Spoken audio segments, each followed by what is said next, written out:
I learned something yesterday and this ayat means a lot more to me. Let me go learn some more. You know, it changes you. When you learn something new, it puts a smile on your face. Subhanallah. Subhanallah. Anyway, not drift away from the topic, just the ayats I want to focus on. ثُمَّ خَلَقْنَا النُّطْفَةَ عَلَقَةً. The reason I looked into these ayats and looked into the tarjama, the translation, is because all the Quran is beautiful. However, these ayats in particular, they rhymed, they sounded different, and I wanted to know what was going on, and I wanted to know the story behind it. ثم خلقنا النطفة علقة فخلقنا العلقة مضغة فخلقنا المضغة عظاما فكسونا العظام لحما ثم أنشأناه خلقا آخر فتبارك الله أحسن الخالقين. Subhanallah. Today we come in different forms. Somebody's 6 foot tall, somebody's 4 foot tall, somebody's round, somebody's skinny. However, we all started from a drop.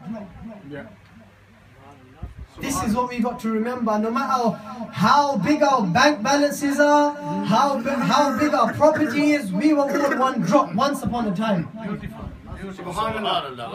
subhanahu wa ta'ala says, then we turned the sperm into a drop of a clot.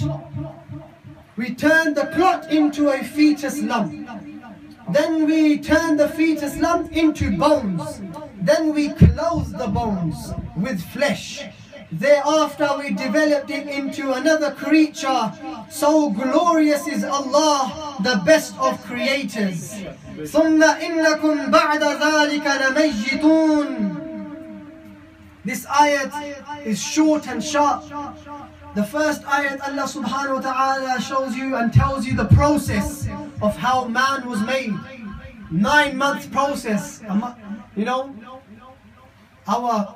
most of us might be married, most of us be looking into marriage, but we all want kids, inshallah, kids that, you know, اهدنا الصراط المستقيم, follow the right path.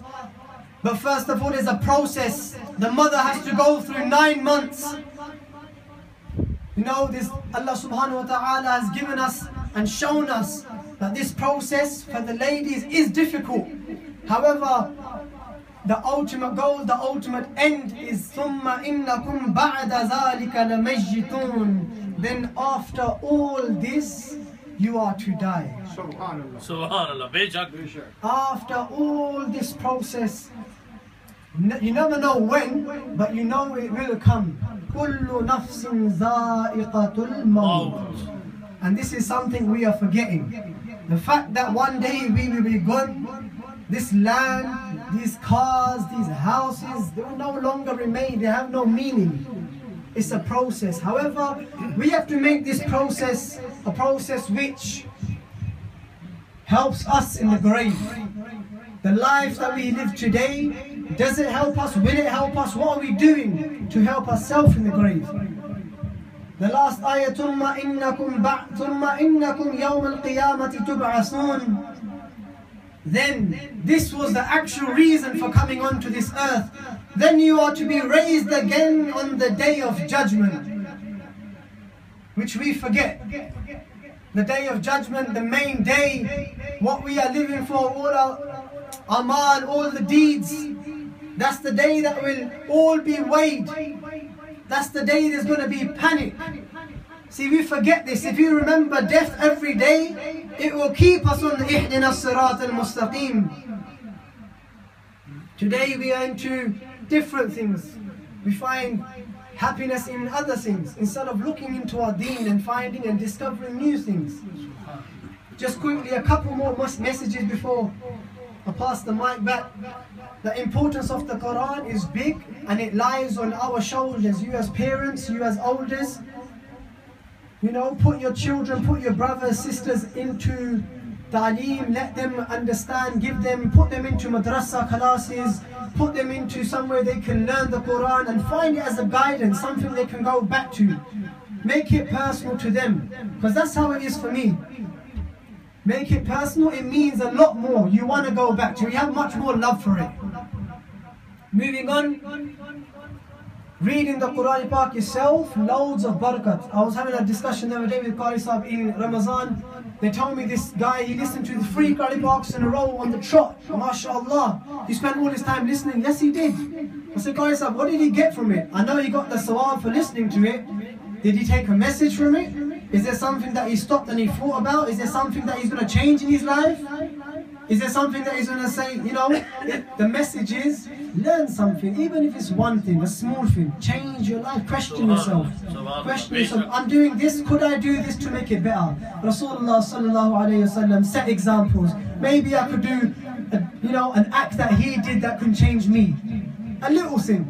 Moving on quickly, another act of Rasulullah sallallahu alayhi wasallam, the love for the kids. I've been through a long process within Wolfram Forest to become a Hafiz. Yes, I boast about it, I should boast about it because it was a long process. For some kids it's easy, for some, it's difficult. However, one thing that I've learned is a lot of elders within the masjid themselves, they don't like to give love to the children. Especially in our masjids.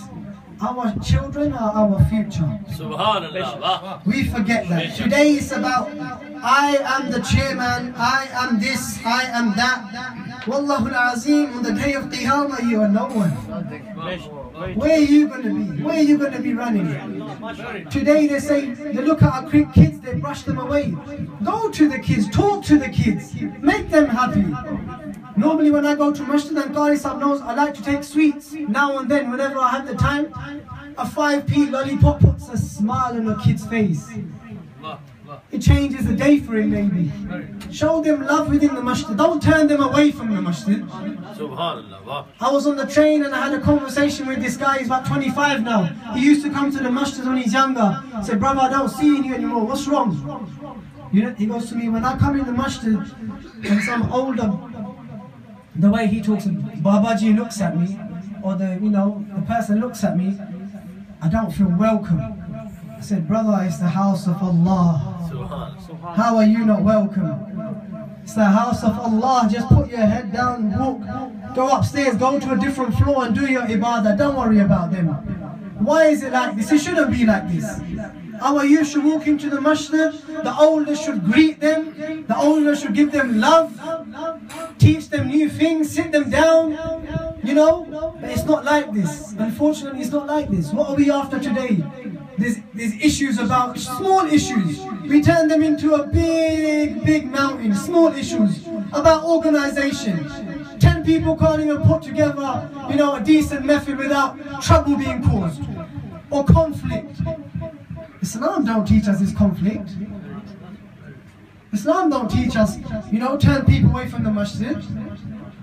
You stand side by side in salah. You do niyyah to the same Allah. You face the same qibla. Yet you talk behind your brother.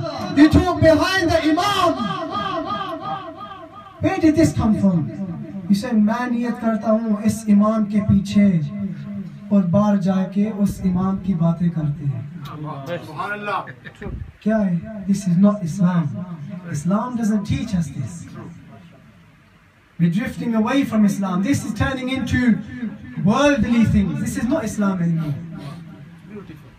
And lastly, I just want to say, I see a lot online and stuff about people putting up motivational stuff. This is how to motivate yourself. Get out your bed and go work hard and make money. And the way they put it out to you is something we should do, sacrifice all your hours into money and dunya. Don't let that be your motivation, brothers.